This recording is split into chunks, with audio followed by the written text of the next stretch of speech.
This question is about is whether lactate testing is worth the money. Not to me. Um, if this is something that you're considering, I would be very clear about why you're getting it, what you're going to do with the information, making sure that the tester is very experienced, that you can repeat it in the exact same format, same lab with the same tester frequently, because just having this single test is just not going to tell you anything useful. Yeah, if you're going to use it to set zones, that's great, but we can do that with um, test data, race data, hard ride data. I mean, any variety of workout, training, race data, we can set training zones. You don't need a lactate test to do that. Having it as a single snapshot is just not going to tell you anything useful. You are wanting to see how this number changes over time, and that may be useful.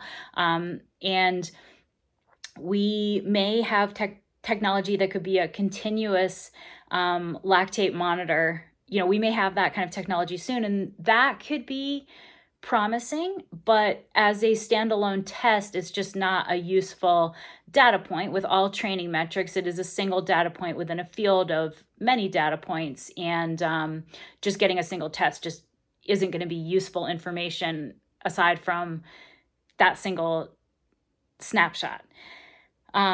It's also very hard to do the test correctly. So, you just want to make sure that you vet the person who's going to perform this test for you, make sure that they're very experienced, that they are doing this, in a lab, again, that's very repeatable and where they can perform the test correctly.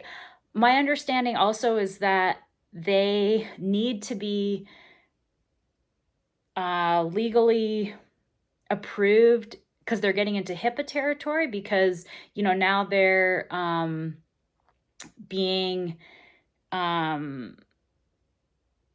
they are receiving medical information about you, and so if they need to be vetted legally and approved legally to be under these HIPAA guidelines. And so I think a lot of people are performing these tests illegally because they are not approved HIPAA, under a HIPAA guideline. This was something that I just had a conversation about with another coach recently, and so that's why I'm mentioning it here. And I'm not really clear on the specifics, but I would certainly ask a tester, what are your confines within HIPAA? And if they don't have an answer for you, I would be very concerned about whether they've really done their due diligence. And if they haven't done their due diligence in this area, I would be wondering what other kind of due diligence they may have missed.